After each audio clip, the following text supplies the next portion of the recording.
Assalamualaikum warahmatullahi wabarakatuh. Apa kabar Ananda semuanya? Semoga hari ini selalu dalam keadaan sehat walafiat, selalu semangat, selalu bersyukur dan selalu menjaga kesehatan.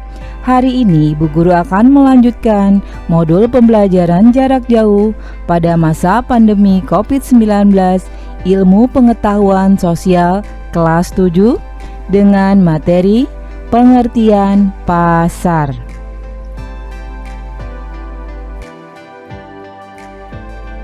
Tujuan pembelajaran. Setelah mempelajari materi pada modul ini, diharapkan Ananda dapat memahami tentang fungsi pasar dan dapat membedakan jenis-jenis pasar.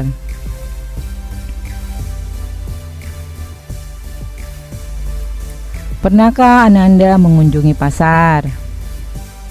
Kegiatan penjualan yang dilakukan pedagang biasanya terjadi di pasar. Kegiatan di pasar sangat ramai. Terjadi transaksi jual beli barang biasanya didahului dengan kegiatan tawar-menawar lebih dulu. Setelah terjadi pemilihan barang dan kesepakatan harga yang diinginkan, terjadilah aktivitas transaksi jual beli.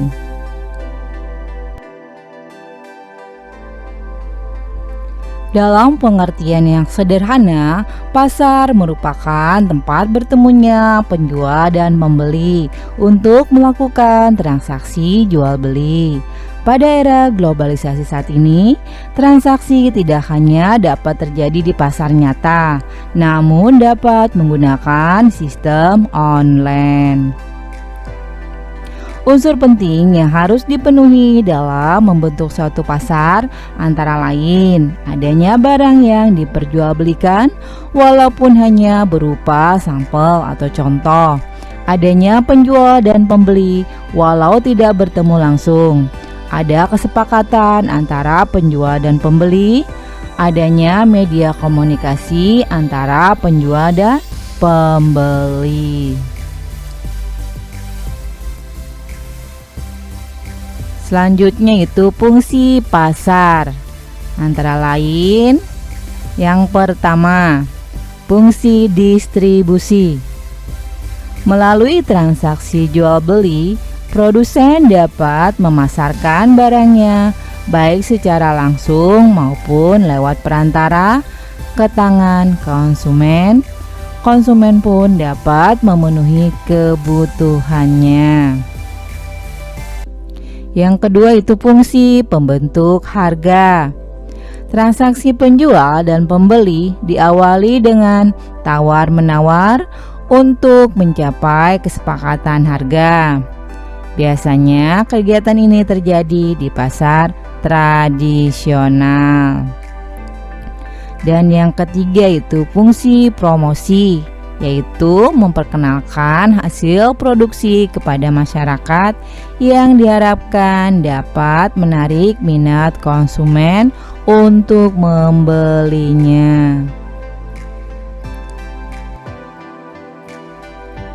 Selanjutnya, pasar dapat dibedakan menurut A. Wujudnya. Yang pertama itu ada pasar konkret, yaitu pasar nyata yang biasa kita kunjungi. Barang yang kita beli dapat langsung kita lihat dan pilih. Penjual dan pembeli langsung melakukan transaksi. Yang kedua itu pasar abstrak. Penjual dan pembeli tidak dapat bertemu langsung. Transaksi dilakukan melalui alat komunikasi, baik telepon atau internet secara online.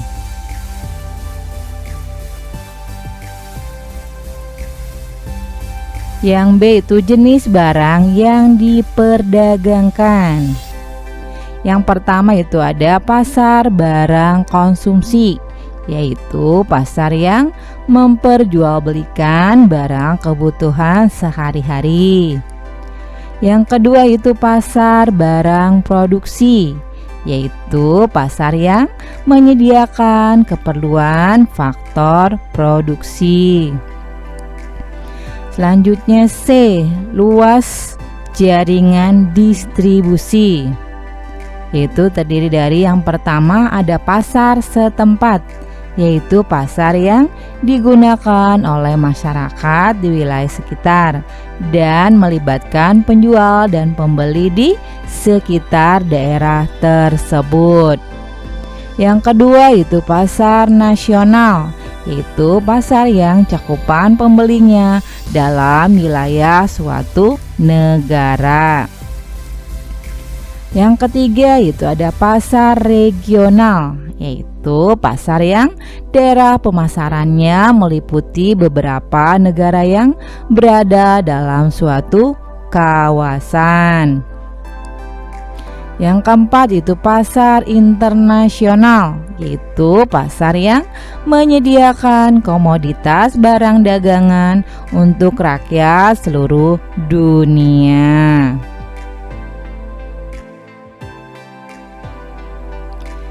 Selanjutnya D, waktu penyelenggaraan. Itu terdiri dari yang pertama ada pasar harian, yaitu pasar yang melakukan kegiatan setiap hari dan menjual barang kebutuhan pokok sehari-hari. Yang kedua itu pasar mingguan, yaitu pasar yang dilaksanakan seminggu sekali. Yang ketiga itu ada pasar bulanan, yaitu pasar yang kegiatannya sebulan sekali. Yang keempat itu ada pasar tahunan, yaitu pasar yang diadakan setahun sekali. Selanjutnya yaitu organisasi atau strukturnya. Itu terdiri dari yang pertama ada pasar persaingan sempurna, yaitu pasar yang penjual dan pembelinya tidak bebas menentukan harga karena ditentukan oleh kekuatan pasar. Dan yang kedua itu pasar persaingan tidak sempurna, yaitu pasar yang penjual dan pembelinya memiliki kebebasan dalam menentukan harga.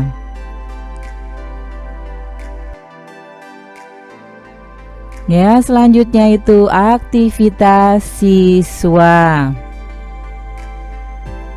Setelah Ananda mempelajari materi tentang pasar, ingatlah pasar apa saja yang pernah Ananda kunjungi. Amati juga sekeliling Ananda, atau Ananda dapat bertanya dengan orang tua atau anggota keluarga mengenai pasar di sekitar lingkungan Ananda. Lalu isilah tabel berikut.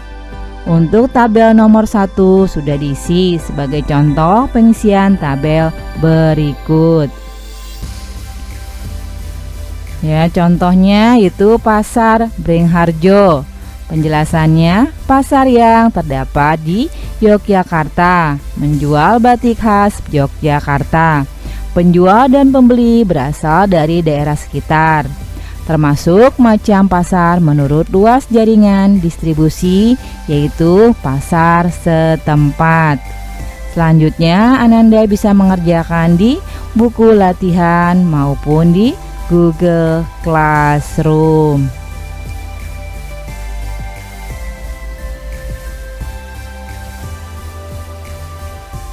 Demikianlah pembahasan hari ini, semoga bermanfaat. Ibu guru ucapkan terima kasih. Wassalamualaikum warahmatullahi wabarakatuh.